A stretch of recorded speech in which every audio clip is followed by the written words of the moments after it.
చంద్రుడిపై పరిస్థితులను తట్టుకుని నిద్రలేచిన ల్యాండర్. దీనికి సంబంధించిన మరిన్ని వివరాలను ఈ వీడియోలో తెలుసుకుందాం.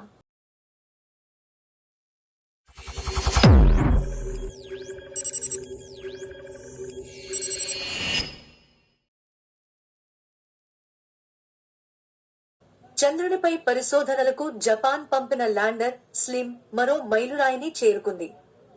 జాబిల్లిపై రాత్రిపూట అత్యంత శీతల వాతావరణాన్ని తట్టుకుని నిలబడింది.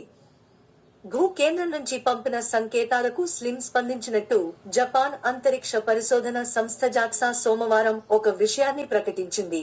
అది ఏమనగా, ఆదివారం రాత్రి భూమి నుంచి ఒక కమాండ్ పంపగా దానికి స్లిమ్ స్పందన వచ్చింది అని ప్రకటించింది. రాత్రివేళ కూడా అది కమ్యూనికేషన్ సామర్థ్యాన్ని కాపాడుకున్నట్టయింది అని జాక్సా పేర్కొంది.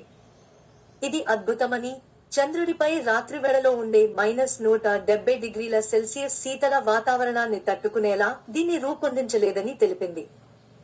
ల్యాండర్ దిగిన ప్రాంతంలో ప్రస్తుతం మధ్యాహ్న సమయం ఉందని, అందువల్ల దానిలోని పరికరాలు 100°C వేడెక్కాయని వివరించింది.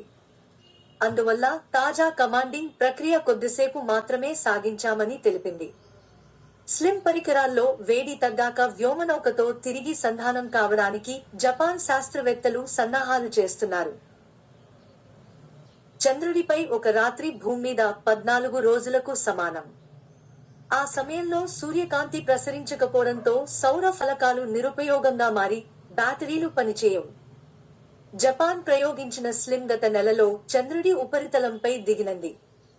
గతంలో జాబిల్లిపైకి వెళ్లిన వ్యోమనౌకలు 10 కిలోమీటర్లు పరిధిలోని ప్రాంతాన్ని లక్ష్యంగా పెట్టుకోగా, స్లిమ్ కేవలం 100 మీటర్ల ల్యాండింగ్ జోన్ను లక్ష్యంగా విధించుకుని ఆ పరిధిలోనే దిగింది.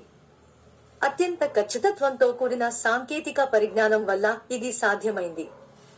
కాగా స్లిమ్ ప్రయోగంతో విజయవంతం కావడంతో చంద్రుడిపై దిగిన 5వ దేశంగా జపాన్ గుర్తింపు పొందింది. అయితే స్లిమ్ ల్యాండింగ్ సమయంలో తలకిందులైంది. దీంతో దాని సౌరఫలకాలపై సూర్యకాంతి పడని పరిస్థితి నెలకొంది. ఆ తర్వాత సూర్యుడి గమనం మారడంతో ఫలకాలను సూర్యకిరణాలను గ్రహించి పనిచేయడం ఆరంభించింది. ల్యాండింగ్ సైట్ సమీపంలో ఫోటోలను తీసి భూమికి పంపింది. అలాగే అక్కడ 10 సెలలను శోధించింది. ఆ తర్వాత మళ్లీ జాబిల్లిపై రాత్రి మొదలు కావడంతో నిద్రాణ స్థితిలోకి జారుకుంది. అక్కడ సూర్యోదయం అయిన తర్వాత మళ్లీ మేల్కొనడం చెప్పుకోదగ్గ పరిణామం. కాగా భారత అంతరిక్ష పరిశోధన సంస్థ ఇస్రో ప్రయోగించిన చంద్రయాన్ 3ను నిద్రాణ స్థితి నుంచి మెల్కొలిపేందుకు చేసిన ప్రయత్నాలు ఫలించలేదు. కానీ స్లిమ్ మాత్రం రాత్రి వాతావరణం తట్టుకుని నిలబడగలిగింది.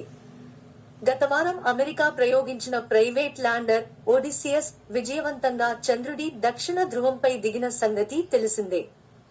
50 ఏళ్ల తర్వాత చంద్రుడిపై అడుగుపెట్టిన అమెరికా వ్యోమనౌక ఇదే. చివరిసారిగా అమెరికా 1972లో అపోలో 17న జాబిల్లిపై ల్యాండింగ్ చేసింది.